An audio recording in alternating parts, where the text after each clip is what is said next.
Translation के अंतर्गत past indefinite tense के बारे में सीखेंगे। पास्ट इंडेफिनिट टेंस जैसा कि मैंने बताया था, पास्ट का मतलब था होता है और था का मतलब इंडेफिनिट होता है। जब मैंने प्रेजेंट इंडेफिनिट बताया था तो इसमें ता था, ती थी, ते थे आता है। लेकिन इसके अलावा 3 वर्ड और याद रखिएगा। अगर किसी वाक्य के अंत में आ की मात्रा, ई की मात्रा या ए की मात्रा आ जाए तो भी पास्ट इंडेफिनिट होता है।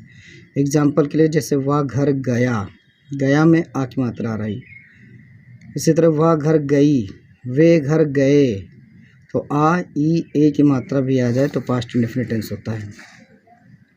अब हम लोग देखते हैं अफर्मेटिव सेंटेंस कैसे बनाया जाता है।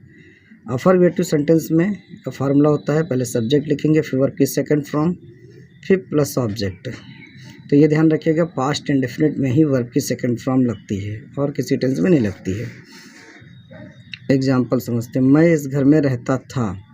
अब था आ रहा तो पास्ट, तारा तो इंडेफिनिट। तो मैं की आई हो जाएगी, रहता था क्रिया लिव्ड हो जाएगी। इस घर में इन दिस हाउस, तो I lived in this house. इसी तरह दूसरा देखते हैं। मैंने अपना पाठ याद किया। अब मैंने की करता इसमें आई है, याद किया क्रिया है तो लर्न हो जाएगी, सेकंड फ्रॉम लर्न की। अपना पाठ माई लेसन, तो आई लर्नड माई लेसन। इसी तरह मैंने कल अपने भाई की सहायता की में देखो ई की मात्रा आ रही है। और एक चीज़ और ध्यान दीजिएगा, ट्रांसलेशन हमेशा करते समय पहले करता फिर क्रिया फिर उल्टा बनाते चले, ये अपने आप ट्रांसलेशन बनता चला जाता है। ये बहुत बढ़िया फार्मूला है, करता फिर क्रिया फिर उल्टा बनाते चले और ट्रांसलेशन बनता चला जाता है। तो मैंने की हो जाएगी आई, सहायता की हेल्प हो जाएगी, किसकी की अपने भाई की, माई ब्रदर। कल की येस्टरडे हो जाएगी। यहाँ ध्यान रखना, पास्ट में येस्टरडे और फ्यूचर में तुम्हारो लगता है, तो कल चूँकि बीता हुआ तो यहाँ येस्टरडे लगेगा। I help my brother yesterday. इस तरह निगेटिव सेंटेंस का formula subject plus did, helping verb होती है नॉट। उसके बाद अगर निगेटिव है वर्ब की फर्स्ट फॉर्म प्लस ऑब्जेक्ट। यहाँ देखिएगा डिड के साथ वर्ब की फर्स्ट फॉर्म आती है। एग्जाम्पल समझते हैं। वह कल हॉकी नहीं खेला, खेला में देखो आ की मात्रा आ रही, पास्ट इंडेफिनिट है तो ही डिड नॉट प्ले।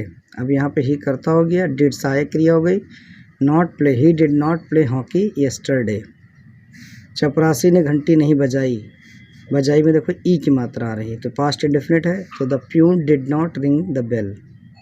यहाँ पे एक चीज़ और ध्यान दीजिए, अगर मान लो किसी वाक्य में कभी आए, तो मैंने कल बताया था नेवर जैसे प्रेजेंट इंडेफिनिट में कि नेवर आए तो उसमें नेवर में डिड नॉट या डू डज का प्रयोग नहीं होता। तो यहाँ पे भी देखिए, मैं कभी देर से नहीं आया, तो ये इसमें नेवर लग जाएगा लेकिन डिड नहीं लगेगा, तो सेकंड फॉर्म रहेगी।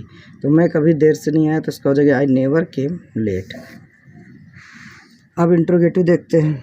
इंट्रोगेटिव में क्या होता है कि हेल्पिंग वर्ब बाहर आ जाती है। जैसे क्या तुम स्कूल गए, तो तुम की तो यू हो जाएगी और गए में एक मात्रा पास्ट इंडेफिनिट है तो डिड बाहर चला जाएगा, तो डिड यू, और डिड के साथ वर्ब की फर्स्ट फॉर्म गो हो जाएगी, did you go to school. क्या तुमने गाना गाया, did you sing the song. अब इसमें देखिए डिड हेल्पिंग वर्ब, क्या के लिए, व्हाट, वेयर का यूज कुछ नहीं करना है, यहाँ पे सिर्फ आपको हेल्पिंग वर्ब का यूज करना है।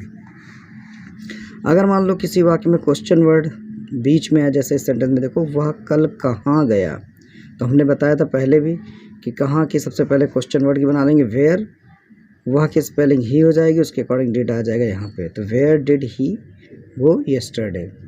तुम मेरे साथ क्यों नहीं दौड़े, दौड़े में देखो एक मार आ रही, पास्ट इंडेफिनिट है तो पहले क्यों की स्पेलिंग वाई हो जाएगी, फिर सहायक क्रिया डिड लग जाएगी, तुम की यू हो जाएगी, नहीं है तो नॉट, और दौड़ने की होती रन, मेरे साथ with me, why did you not run with me, तो मेरे साथ क्यों नहीं दौड़े। तो इस तरह आप समझ गए कि अगर सिंपल सेंटेंस है तो सेकंड फॉर्म आएगी, अगर निगेटिव या इंट्रोगेटिव है तो डिड उसमें लगेगा, उन दोनों के साथ वर्ब की फर्स्ट फॉर्म आएगी। यहाँ मैं कुछ आपको एक्सरसाइज दे रहा हूँ, आप बहुत आसानी से लगा लेंगे।